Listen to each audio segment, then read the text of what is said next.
I just believe in the process, and we're going to win going through the process. Now, Bills Mafia, it's time for the main event. So sit back and enjoy the show. Bills Mafia, welcome to the Red, White and Buffalo Blues, a UK Bills podcast. Alex, Matt, discussing whatever we can call that game. What would you call that game last night? A massive disappointment, a letdown, a failure at every aspect of coaching a football game. Shit show? No, because we only lost by 4. So it wasn't a shit show. It was just sad more than anything, honestly. Yeah, it's annoying, especially when you have to get up early. We're up at 1 a.m. in the morning to watch it. Yeah, I didn't do it. For the Thanksgiving game. I got a nap in this one. I just didn't, and fancy it. I'm in the process of packing up my house. Today's been painful in more way than one, and I'm trying to. I think I'm in one of the stages of, like, what is it? The 5 stages of depression or something like that. The 5 stages of grief. Yeah, it's like maybe I'm in like the bargaining stage where I'm just like, it's just a game. They play it once a week, and then you go out and live your life the rest of the days. It's not that important, But God, with the amount of time and money that we all put into being fans, and for them to do that at home on Monday night against the Patriots, Mac Jones only attempts 2 passes. Oh, 3 passes. He connects with 2. Yeah. I don't blame Micah Hyde and Jordan Poyer for being pissed off in the post-game press conference. Jerry Sullivan sucks. He just sucks. He's just out there trying to get you with questions like that. He wants sound bites. He doesn't want legitimate answers, because how do you expect someone who just did everything they possibly could, held a team to 14 points, and your offense in the fourth quarter has 2 long drives and gets no points, 1 for 4 in the red zone, bad coaching decisions, that challenge, attempting the field goals, not having Isaiah McKenzie in there to give a semblance of creativity to this run game, but instead going with Zach Moss, just running it straight up the gut. Like, I know I don't want to rant. I want to calm down. I want to analyze this game properly, but it's like when you see what New England did on the ground game and what the Colts did to us, there's creativity, there's smart there. There's a coach who understands how to get yards on the run game. Daboll last year, we survived by going up early and forcing other teams to throw against what we have is one of the best pass defenses in the NFL. This year, the offense just isn't clicking for whatever reason. People have been talking about, did McDermott sink his teeth in and be like, hey, we need to run the ball more? Did he get us away from last year's successes? It's tough to know who to blame. And I think it's a lot of people for why last night happened. The worst part about it is that we had every opportunity to win this game, but we didn't because we were stupid. Yeah, I mean, I'm going back to the previous show. I think I gave keys to the game. The main one, or the second one, was we need to get off to a fast start.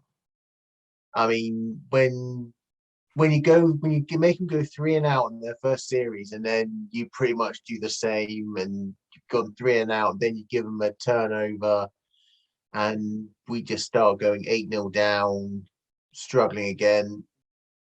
This is where the explosiveness, the urgency really needs to do to actually try and get away, try to move Patriots out of their game plan, because we know that regardless of who's the quarterback, they've always had decent running backs that they always would like to pound the ball. If we could have actually built up that lead, we may have seen the Patriots move away from Yeah, the run exactly. game.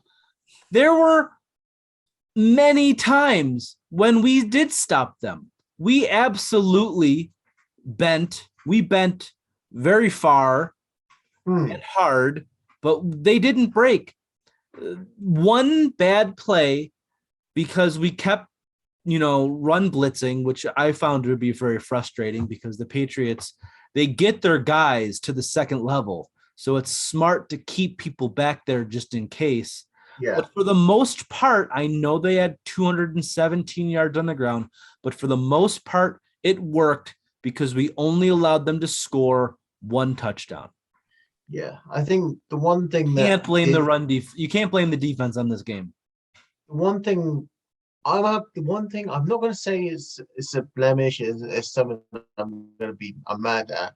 It's more of a worry a little bit, especially after that big run. The fact that they kept putting pretty much everyone in the box and having just like Hyde or Poyer as the only deep safety on there. That's the only thing that scared me out of it. But obviously, they knew what they're doing. I mean, it took them to what, halfway through the fourth quarter to change it up a bit when Milano started coming in on those tackles for a loss. And really, if that adjustment was made maybe in the second quarter after Harris went for that 67-yard touchdown, maybe the result would have been a lot better.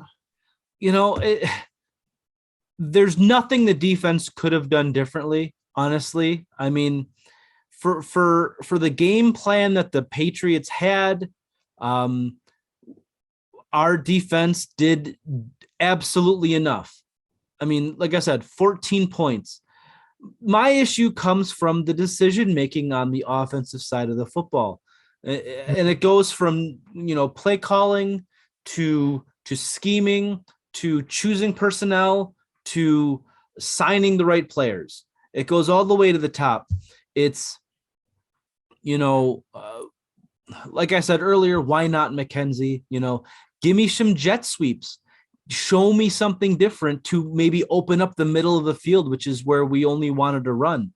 I mean, we don't have the personnel to run smart zone blocking run play schemes here. And honestly, I don't know what personnel we have to at all run the ball effectively in any, playbook for any, running. How do you neglect this aspect of the game so glaringly? Yeah. This is my biggest issue. My number one issue with the team this year is that last year we were really good and really lucky. And now we're not lucky. And it's not like Allen's gotten worse. It's that what's happened to Cole Beasley? Why doesn't Allen trust him on certain plays anymore? What happened to the Emmanuel Sanders that we saw in the first 5 weeks of the season? Why hasn't Gabriel Davis been on the field more? I understand with the broken hand, it's freezing. So I'm going to give Dawson Knox a little bit of an excuse on his drops, but absolutely not on his false start in the fourth quarter, in the red zone. Yeah. We are a one-dimensional team on both sides of the ball.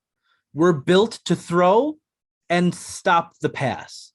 And I understand why we did that, because the analytics, all of the charts, all of the graphs show that trends in the NFL lean towards wins by passing and stopping the pass.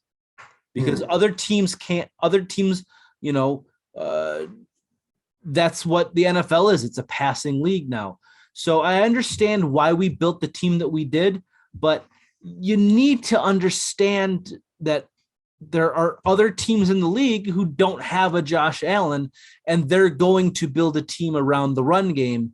And for us to just not have that addressed is an issue. I mean, you stop the other team's success on offense by controlling the A, line of scrimmage, and B, time of possession. And you do that by running the football effectively on offense. I mean, last little bit here about this is that everyone talks about Buffalo weather. Just because these guys play in Buffalo doesn't mean that they're winter warriors. They spend how many days of the year in this cold? Half the time they're away games, and the other time, they're practicing indoors. The 90s Bills were built for this because they built the roster around the run game. And then Kelly to Reed was all because of Thurman Thomas. The offensive line that we have, the running backs that we have, the Dable, his play coaching style is not built for Buffalo weather. So when these games happen, and they're rare still, but when these games happen, our deficiencies are absolutely on display. And I imagine that, we saw it last year against Indianapolis, against the Ravens in January in Buffalo. We didn't look that hot. We did just enough. And last night we could have done just enough, but just little things, we beat ourselves, and it keeps happening over and over again. How many times in a post-game press conference can you say, oh, we have to learn from it? Where's the learning? Exactly. I mean, the one thing I'm going to put out there. I mean, obviously, I read Reddit quite a bit on there, and it kind of raises a question. It kind of raises a little bit on what Sean McDermott actually said in his press conference. That is this offense broken? He's saying a struggle to fix it at this time of the season. Is the ball going backwards from the last couple of years? Do we put it on him, especially when seems like a difference of opinion? He wants to go mainly with the 4 or 5 wide receivers, the 2 tight ends, but McDermott wants to run it. But you look in the fact that our red zone, we had 4 attempts in the red zone, scored only once, which was the first quarter. We didn't really get back into it until like the third quarter, fourth quarter. Both drives in the fourth quarter were fantastic. Yeah, and then when you got into the red zone for that, what was it? So it was 1st and 20, 1st and 10 from the Patriots 20. Moss runs for 3, 2nd and 7. Allen pass was tipped. 3rd and 7 fell incomplete, and obviously Tyler Bass actually managed to put through the field goal. Then it was on that play. On that drive. It's the offensive line getting blown up on that huge sack. 2nd and 6, very manageable. Josh didn't have an opportunity to even think before he was getting pressured. So it's just in big moments, someone always screws up, and it's so frustrating to see. But obviously you don't go for it on 4th and 15. Obviously. Yes. So I'm not upset about that field goal. Yeah. So the next one where obviously it was Bass actually missing the 33-yard field goal. Once they got the penalty on Moss to actually take it down to the 6-yard line, it was a run for no gain. Allen's sack for a 9-yard loss. Then Allen's pass, the timing was off. It was incomplete. They went backwards to kick a field goal, and then on the last red zone, you've got 1st and 10 at their 14, Singletary 1 yard. 2nd and 9 at 13, Allen's pass behind Stephon Diggs. Third With the, yeah, nine, the win took 13. that one. Obviously, false start on I'll Dawson forgive them for Knox. that. Third and fourth. Yeah. Third and 14. Allen rolled away through to the end zone, is broken up by good coverage. I have to give the Patriots safety or corner, Yeah, I whatever mean, he is, a little bit of credit on that. yeah, it was a broken Um, play too. I mean, Allen was scrambling like crazy, but I mean, we just cannot gloss over that false start on Dawson Knox. hmm, Absolutely can't. I mean, I know that 3rd and 9, it's not easy, but it's clearly 2 down territory. You can yeah. win the game on this drive. You don't need to get all 9. If Dawson Knox doesn't take that false start, I mean, I can envision it. I see it. I see Allen scrambling for like 5 or 6, 4th and manageable, Hmm. super easy, and then we get a whole new set of downs.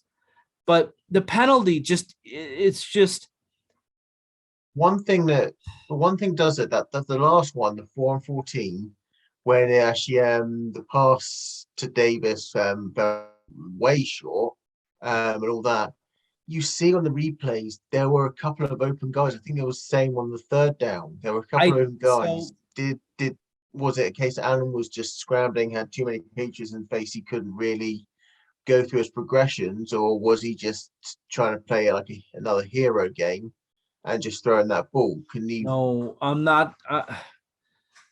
You put your quarterback in a 4th and 14 situation, whatever decision he makes, you can't blame him. You're giving, he has a 0 okay, clearly not 0, but the odds are so highly stacked against him to make 14 yards on 4th down.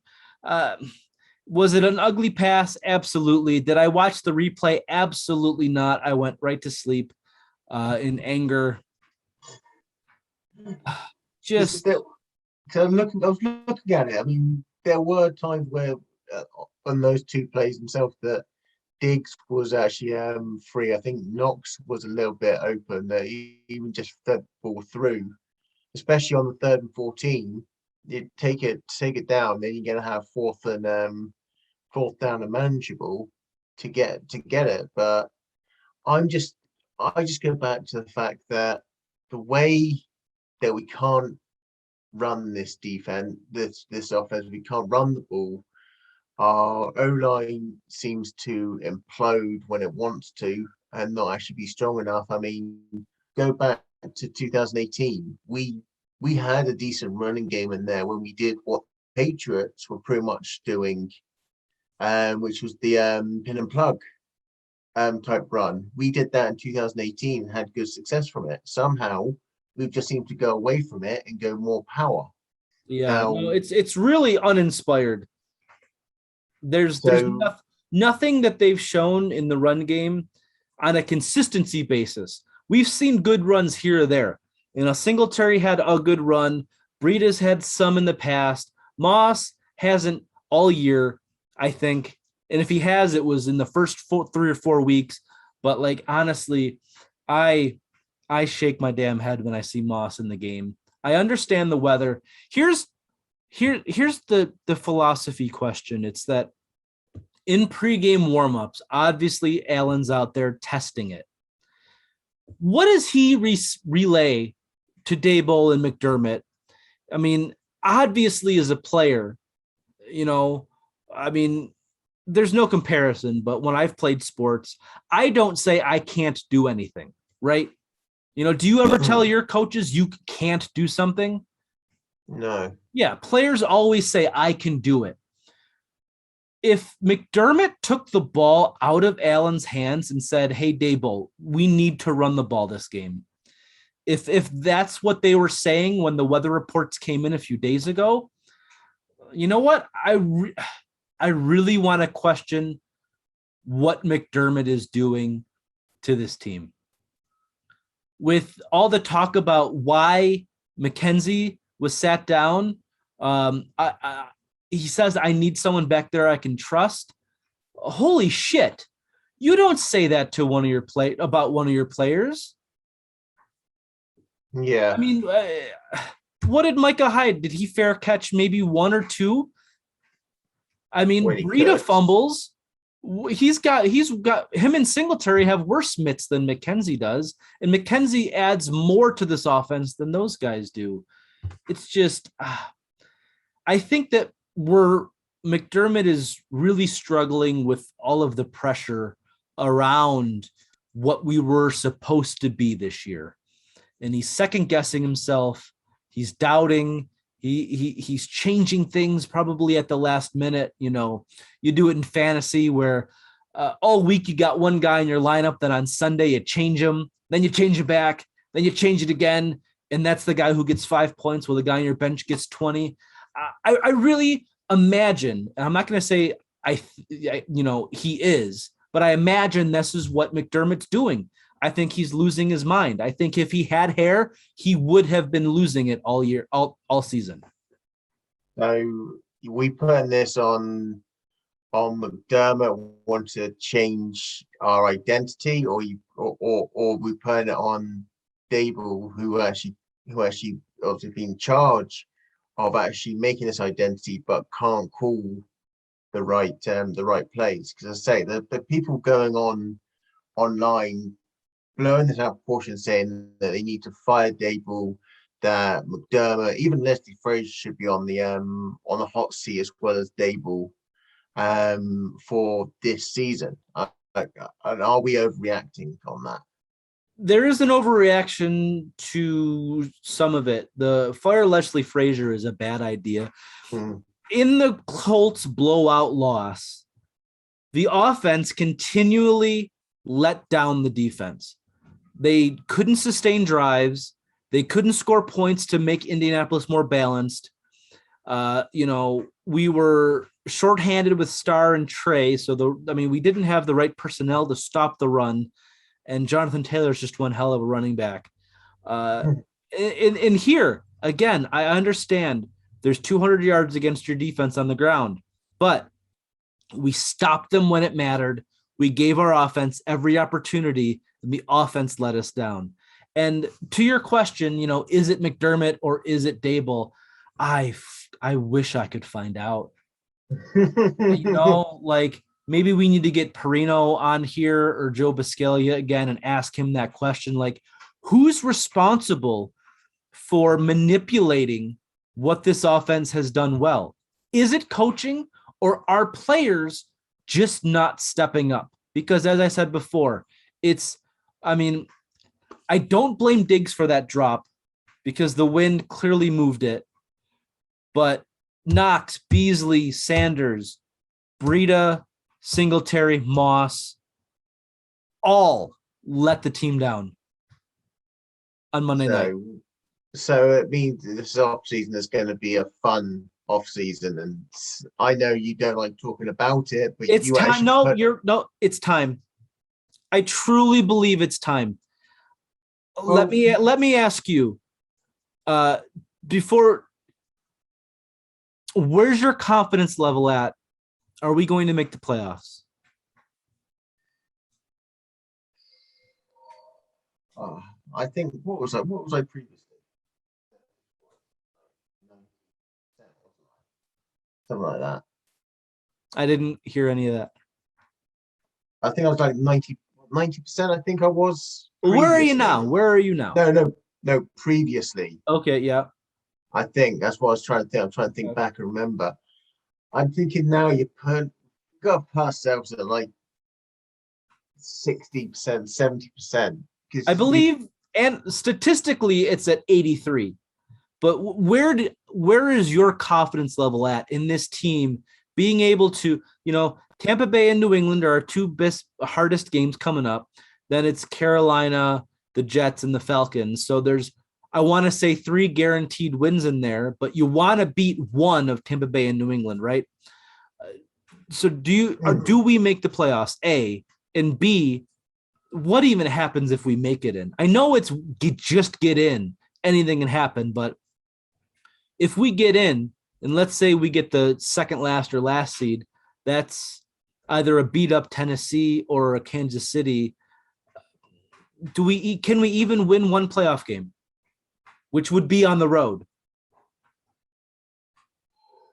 Depends on who we play. If we played the Chiefs, I would say no. Without Trey White, I don't think we can. Yeah. The Titans, if it's the Titans, I probably think we could possibly win that. Yeah.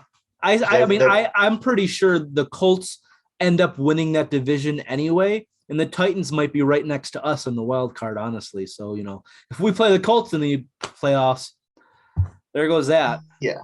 I think it's gonna be hard. I think I'm like a 60-70% because the next two games are crucial ones. We don't get at least one win out of those two games. So if we go 1-1, I'll be happy with it. Yeah. If we go 2-0, I'll be delighted. If we go 0-2, then I think you're kissing the playoffs goodbye. All right. Well, you say you'll be happy with 1-1. Does that mean wouldn't you rather beat the Patriots though? So 2 losses in a row. We lose to Tampa Bay. That's really gonna suck. You kind of want to go. Obviously you want to win both of them, but to not be too disappointed with 1-1 in the next 2 games, I'd rather have it be against New England. Yeah, obviously the tiebreakers are going to come when it comes to the standing of the end. Come to your AFC, not necessarily the NFC, because each division play a different NFC team. Yeah, but then if we lose to Tampa Bay, that's 2 bad losses in a row. We're all giving up then, right? Then it's different. But I'd rather take the win. If we're going 1-1, I take the win against the Patriots. Do what we can against the Bucks, because I think the Bucks is going to be the hardest game. We know what Brady's like. We know they've got Gronk, and Gronk's come back banging. You've got no Antonio Brown. You've still got Mike Evans, Goodwin. Leonard Fournette's playing unbelievable. Yeah, and you've got no Trey White. So you're going to have Wallace and Jackson against Godwin and Evans. You've got a D-line that struggled to actually keep Damian Harris and even Stevenson quiet. Didn't keep Jonathan Taylor quiet. Didn't keep Derrick Henry quiet. And Fortunet is better than Harris and Stevenson, but obviously nearly on the same level, just about a couple of rungs lower than Taylor and Henry. And if we can't stop them, shouldn't the conversation be about what the offense can do? I know that it's Tampa Bay's potent offense, but our biggest concern is what our offense is capable of, not our defense, right? Yeah. But the fact is that if we can't, when we've seen it, we saw it with the Patriots. They kept running the ball. They kept possession a lot more, made our defense weaker, which then meant our offense would actually, if they had to go 3-0, put more pressure on that defense. So in essence, you want to look at your offense and can we get the ball moving? Can we actually get a gameplay that actually at least gives our defense a bit of a rest? But if we can't, and the Bucks do have a really good defense, don't get me wrong. They can stop the run, but they've had a lot of injuries in the secondary. Ran them close, or we didn't run close in the championship game last year. That it's going to be more of a blowout than we actually think, especially with the way they control that offense. Well, Tampa Bay's secondary is where they're the weakest. They've had a lot of injuries there. They play the run really well. So that kind of feeds into our strength. Obviously, Tampa Bay is going to set us up to, they're going to force us to run the ball probably. But hell, if it's nice weather, I trust Josh Allen. I just don't trust our offensive coordinator, and outside of Diggs and Gabe Davis, who just isn't being used properly, I don't think I trust anybody else on this offense. So uh, I understand what you're saying, And then where again, it's yeah, not a must win against Tampa Bay, but it sure as shit feels like it. yeah.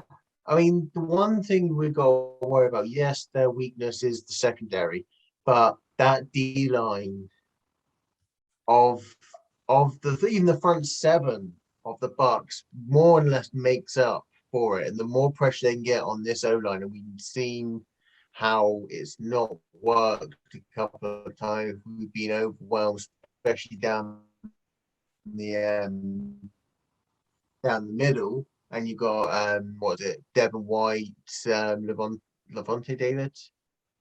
Well, we don't need to do a preview. We'll do that later. Yeah, I know. But I mean, just in turn, I mean, it's inherent in us though to try and get rid of the bad taste in our mouths of this Patriots game and talk about the next game.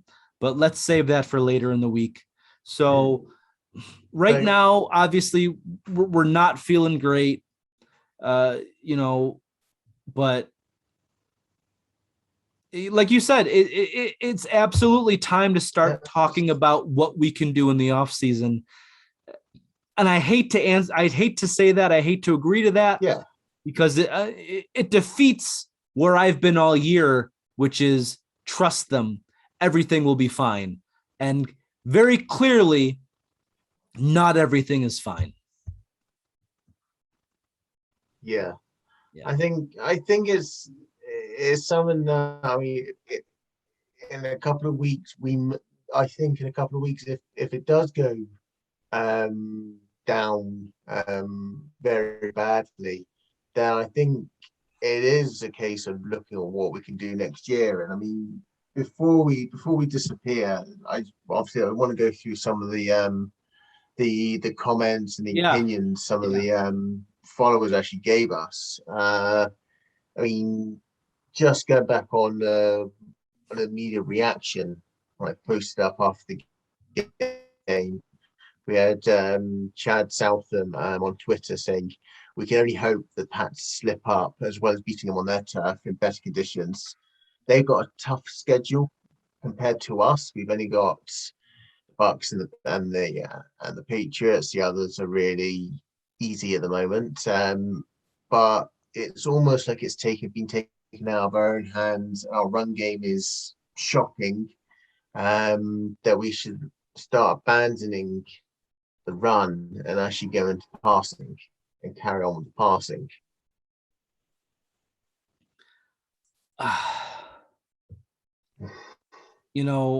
And then go ahead. I'm finding myself at just like a loss for words because I'm reviewing some comments too, and it's just we're all fighting with each other now too, and it's just getting ugly, Yeah, I think Mark Robbins on Twitter puts it pretty much sums it up. Can't stop the run. Can't run themselves unless Josh Allen does it. Going defensive end, tackle in the draft was looking long term, not at the 2021 season. Has actually come back to bite us. The O-line needs a rebuild. DT looks a big need. And obviously getting a replacement for Star as he's getting on. And I full-heartedly agree on that. I mean, don't get me wrong, as I say, I keep saying it. I like the Russo. I like the Russo pick. I didn't like Russo pick at 30, but you had other needs in there. But doubling up just to win one game, potentially two games that season, this season, really did set us back a little bit and give us more and more holes that we need to fill. Yeah, it's just there was just too much of a focus on stopping the pass, and it's not seeing the bigger picture. But also, when you bring back the majority, like 90, 5% of your roster from the previous year where you made the AFC Championship game, you really don't feel like you have any holes to fill. So they took the one that was the most glaring and addressed it, and that's pass rush. It just didn't work out. They didn't expect the O-line to be this bad. Darrell Williams wasn't supposed to be this bad. Cody Ford wasn't supposed to be this bad. Feliciano wasn't supposed to get injured or be as bad as he was. There wasn't supposed to be a massive regression in Cole Beasley's game. But, the stuff that I'm reading on here, I mean, Chris Holden on Facebook says, let's reserve judgment until the end of the season. And that was kind of what I had been preaching all year. But where we are now in the season with 5 games left, I think it's really time to I think we're absolutely allowed to give constructive criticism on our team. And like someone like a reply from on here says, people long to complain and pretend they know better than the professionals. Like, have you never criticized someone before? Like, everybody has criticisms. We obviously aren't NFL coaches. We don't know better, but we can identify when something doesn't work, and we're absolutely allowed to criticize them for it. No need to bring that in a Facebook group and start trying to, stir the pot. Yeah, I think it's a hard one. It's a hard one. It's a hard one for sure. I mean, you don't want to see like just carrying on over and over again, saying yes, we're rubbish. This is not working. We need to sort it out. Criticize everyone else, and you just want to be positive, saying, "Oh, okay, yeah, they did. We may have done that, but look on the bright side. There's got to be balance on there, and this is where a healthy debate really comes in, because let's say I don't normally always agree with your opinions. You don't always agree with my opinions. True. But we respect each other's opinion quite a bit. That allows us to do that. Yeah. Again, all of these comments that I'm seeing that are defending the Bills, I'm just a week too late on them. It's just, Brian Rooney says to be disappointed at 7-5 just shows how far we've come in the last few years. And that's absolutely right. We expected better. And that comes with joys and sorrows. It's with expectations. If you meet them, elation, but when there's a falter, which is what's happening now, you need to accept it though, because he then goes on to say, we can beat any team on any given day. We haven't. That's though. True. But we haven't. Like, it's true. The loss to the Jaguars. It's true. We can. But yeah. I mean, yeah, okay. We can because we have. We did it last year. It's the same roster. But for whatever reason, we keep shooting ourselves in the foot. And that's the frustration. I truly believe in this roster because when we do what we do best, we win football games. And for whatever reason, whoever's getting in our way, if guys have just had a step back physically, it's just 7-5 is not the worst. I mean, we would love that. Any year between 2000 and 2018, we would love that. But in a year where a lot of us were saying we're only going to lose 3 games, this is unacceptable. Bucks were 7-5 last year. That's about the same point. Look what happened. Do you see us turning it around? Let's make this the final question. Do you see us turning it around?